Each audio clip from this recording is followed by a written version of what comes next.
عرب و عجم میں نے جتنے علماء سے مشائخ سے ملاقاتیں کی اور مزارات صالحین پہ جو میں گیا، اور میری ایک عادت ہے کہ میں ضرور مزارات کی زیارت تبرک کے طور پر، اکتساب فیض کے طور پر اور وجہ ترقی کے طور پر میں اس کی زیارت کرتا ہوں، اور میرا اعتقاد اس حوالے سے بڑا غیر متزلزل ہے، لیکن میں وہاں جا کر ضرور معلومات بھی اکٹھی کرتا ہوں کہ صاحب قبر کیا تھے، انہوں نے کیا کیا، کس قوم سے تھے، یہ یہاں کب آئے، اصل کس علاقے کے تھے، اور ان کی کیا کیا خواص ہیں۔ یہ ایک میرا شغف ہے، شوق، میں ضرور اس پر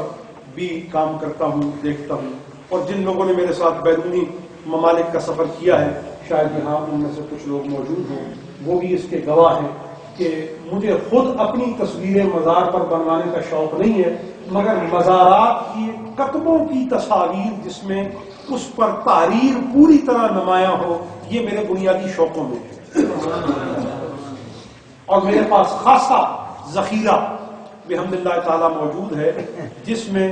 میں اسلام کی تاریخ کو جس طریقے سے اپنی آنکھوں سے دیکھ پایا ہوں، میں نے تصویروں میں بھی اپنے پاس اسے محفوظ رکھا ہوا ہے۔ اور اگر میں کسی وقت میں اپنا سفر نامہ لکھوں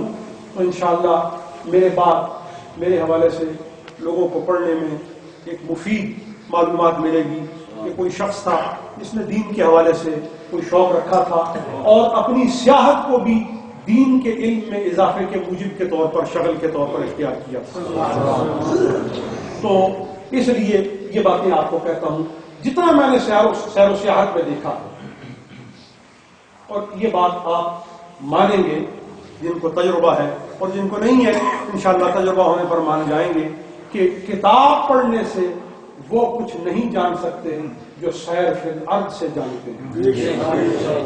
اسی لیے باری تعالیٰ نے فرمایا سیروا فی الارض فانظروا کیف کان عاقبۃ المکذبین، زمین میں پھر دیکھو، سیر کر دیکھو، چپا چپا اور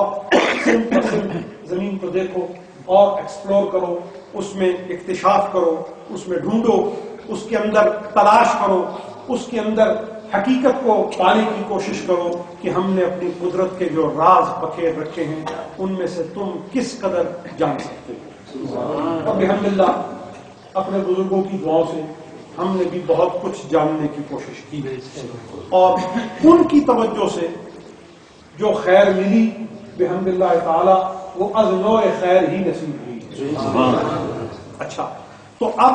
حضرت صاحب کی مجددیت کے حوالے سے میں نے جن مزارات پر حاضری دی اور جو معلومات اکٹھی کی، علماء کی بات نہیں کر رہا، علماء میں بہت تصنیفات اور بہت نگارشات کرنے والے لوگ وہ گزرے ہیں جنہوں نے بڑی بڑی تصنیفات فرمائی ہیں، لیکن عارفوں میں، اولیاء میں، فقراء میں، متصوفین میں، درویشوں کے زمرہ میں اس درجے کا عرب و عجم میں آپ کو کوئی شخص نہیں ملے گا جس نے 1002 کتابیں لکھی۔ پہلی بات، پہلی بات۔ دوسری بات، آپ وہ شخصیتیں جنہوں نے انبیاء کے شجرہ کو مومن ہونا، انبیاء کے شجرہ کا مومن ہونا اور کفر و شرک سے پاک ہونا عقیدہ کے طور پر پڑھایا کہ جملہ انبیاء، جملہ رسل، ان کے اصول اور ان کے فروع، ان کے تو عرض کر رہا تھا کہ حضرت صاحب نے جو تصنیفات کے حوالے سے، تحقیقات کے حوالے سے، تحریرات کے حوالے سے، تسجیلات کے حوالے سے آپ نے جو کام کیا ہے، یہ کام آپ کی مجددیت کی وجہ ہے۔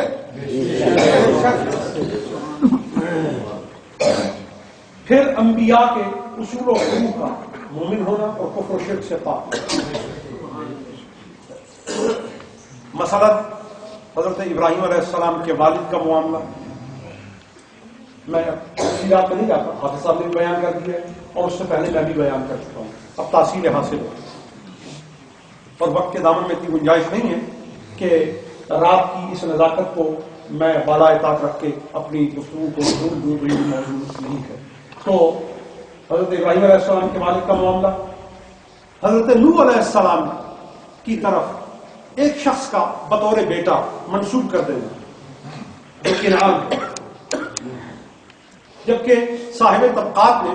محمد بن سعد نے لکھا ہے کہ نوح علیہ السلام کے تینوں تو بیٹے تھے، سام، حام اور یافس، کسی چوتھے کا نام نہیں. کنعان آپ کا بیٹا ہی نہیں. تو اس لیے بد عقیدہ افراد، طبقات اور طائفوں میں یہ عقیدہ رہا تھا کہ جب نوح علیہ السلام نبی ہو کر، رسول ہو کر، نوح علیہ السلام نبی ہو کر جب اپنے بیٹے کو نہیں بچا سکے تو پھر کیا عمر کو نبی کس طرح بخشوا سکتا ہے؟ بات تو اصول کی مضبوط ہے کہ اگر کنعان نوح علیہ السلام کا بیٹا ہے اور وہ اپنے بیٹے کو نہیں بچا سکے تو کسی اور کو نبی بچانے کا کیا حق رکھتا ہے؟ تو معلوم یہ ہوا عقیدہ بنیادی طور پر باطل ہے، اور اس کو باطل ہونا جس نے محقق کیا ہے وہ حضرت محدث ہزاروی کی ذات ہے. بلکہ لیکن جس شخصیت نے یہ بات دلیل کے طور پر، عقیدے کے طور پر اور خاندان نبوت کی عصمت و حرمت کے طور پر جس نے بیان کیا، وہ شخصیت میرے اور آپ کے مربی و مرشد و رہنما محسن حضرت محدث ہزاروی.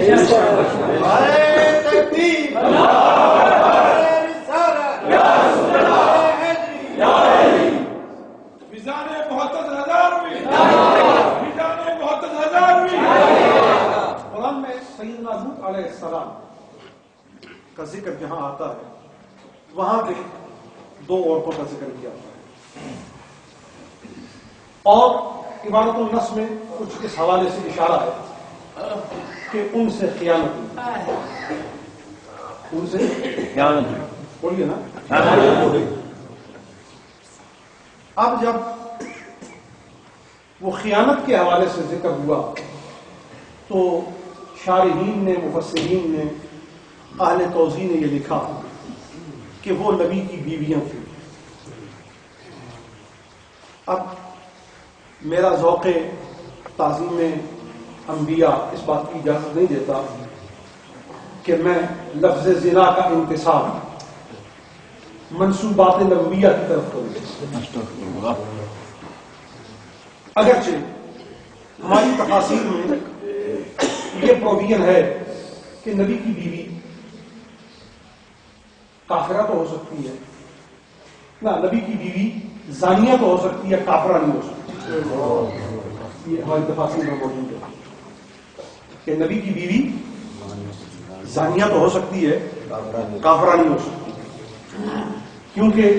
ان کے نزدیک زنا جو ہے وہ اتنا بڑا جرم نہیں ہے جتنا بڑا کہ کفر ہے. اگرچہ کافر توبہ کر کے، کلمہ پڑھ کے، صدق دل سے اسلام میں آ جائے تو ایک فرمان رسول کا موجود ہے، الاسلام یہدم ما کان قبلہ، کہ اسلام میں آنے کے بعد آدمی کے ساتھ کا سارے جرائم ختم ہو جاتے ہیں، اور آدمی اسلام میں جس دن کلمہ پڑھ کے داخل ہوتا ہے اس کی حالت ایسے ہے جیسا کہ اسی دن پیدا ہوا ہے. یہ نبی کریم صلی اللہ علیہ وسلم نے، سیدنا مولانا مقصود کائنات نے اس نوبت پر فرمایا تھا جب کچھ لوگ کلمہ پڑھ کے اسلام میں داخل ہوئے تو صحابہ نے ان کو جاہلیت کے دور کے کچھ افعال و اعمال پر طعنا کیا. جب طعنا فرمایا تو سیدنا صلی اللہ علیہ وسلم نے بلایا، سب کو اکٹھا کیا اور ایکسپلینیشن دی، ایک وضاحت دی، اور فرمایا خبردار کسی کلمہ پڑھنے والے کو، اسلام میں داخل ہونے والے کو اس کی پچھلی زندگی کا حوالہ دے کر اس کو طعن کرو. الاسلام یہدم ما کان قبلہ، یہ اسلام اپنے فیضان کے ساتھ جہاں اپنے پر پھیلاتا ہے رحمت کے، وہ اس طرح پھیلاتا ہے کہ عیب کی ساری سیاہیاں دھل جاتی ہیں، پھر نور ہی نور ہو جاتا ہے. اچھا، تو یہ کہا کہ جناب جو نبی کی بیوی ہے وہ زانیہ تو ہو سکتی ہے، کافرہ نہیں ہو سکتی. اچھا، تو قرآن کریم نے تو اس کو پہلے رد کر دیا واقعہ افق میں، اگرچہ وہاں یہ صورت بھی نہیں تھی، صرف الزام تھا. فرمایا کہ میرے حبیب کی عصمت اتنی لطیف ہے کہ الزام بھی یہ نہیں لگ سکتا ہے، ہم پوری صورت اتارتے ہیں. کیونکہ سیدہ عائشہ صدیقہ